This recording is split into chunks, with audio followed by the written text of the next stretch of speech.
চোখে মুখে বাবাকে এক নজর দেখার আকুতি, স্ত্রী ও স্বজনদের আহাজারিতে ভারী হয়ে ওঠে চারপাশ। কান্নায় বারবার মূর্ছা যাচ্ছেন স্ত্রী ও সন্তান।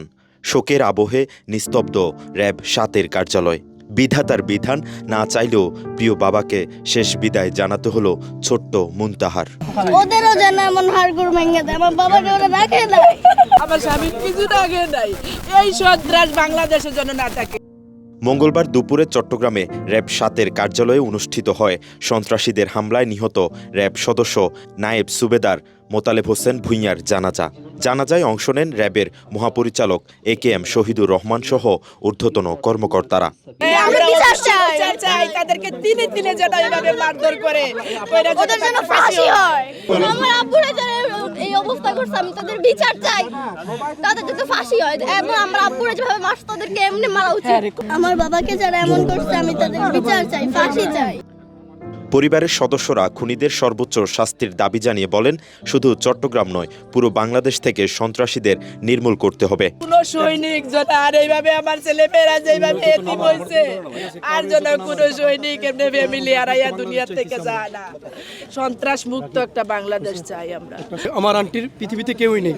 আমার আঙ্কেল ছিল, ওয়ে ফ্যামিলি পালতো। এছাড়া ঠিক আছে, যেই সন্ত্রাসীরা মারছে আমরা ওদের ফাঁসি চাই।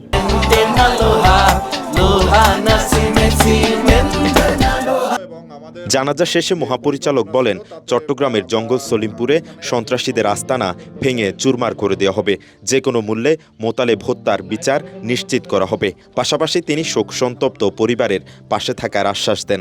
এই পরিবারের দায়িত্ব আমরা গ্রহণ করলাম এবং এই পরিবারের সাথে আমরা থাকব, যাতে মোতালেবের পরিবার যাতে কোনোভাবেই তার পিতার অবর্তমানে যে কষ্ট সেটা যেন তারা মোকাবেলা না করে। এই যে সুবেদার মোতালেব শহীদ হলেন, এর জন্য যারা দায়ী তাদেরকে আমরা আইনের আওতায় নিয়ে আসব।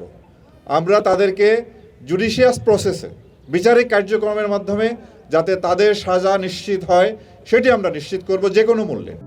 জঙ্গল সলিমপুর এলাকাকে সন্ত্রাসীদের অভয়ারণ্য থেকে মুক্ত করার ঘোষণা দেন র্যাবের এই শীর্ষ কর্মকর্তা। এইখানে যারা অবৈধভাবে বসবাস করতেছে, অবৈধভাবে অস্ত্রধারী সন্ত্রাসী আছে, তাদেরকে আমরা নির্মূল করব এবং এই আস্তানা, অবৈধ কর্মকাণ্ডের এই আস্তানা আমরা ভেঙে চুরে গুড়িয়ে দিব। এই দেশের আইন শৃঙ্খলা রক্ষার জন্য, অপরাধ দমনের জন্য আমরা সর্বশক্তি দিয়ে কাজ করব। নিহত মোতালেবের গ্রামের বাড়ি কুমিল্লায়। তার 2 কন্যা ও 1 পুত্র সন্তান রয়েছে। গত 19 জানুয়ারি চট্টগ্রামের জঙ্গল সলিমপুরে সন্ত্রাসীদের হামলায় নিহত হন র্যাব সদস্য নায়েব সুবেদার মোতালেব হোসেন ভূঁইয়া। হামলায় র্যাবের আরও 3 সদস্য গুরুতর আহত হন। মেহরাজ হোসেন, কালের কণ্ঠ, চট্টগ্রাম।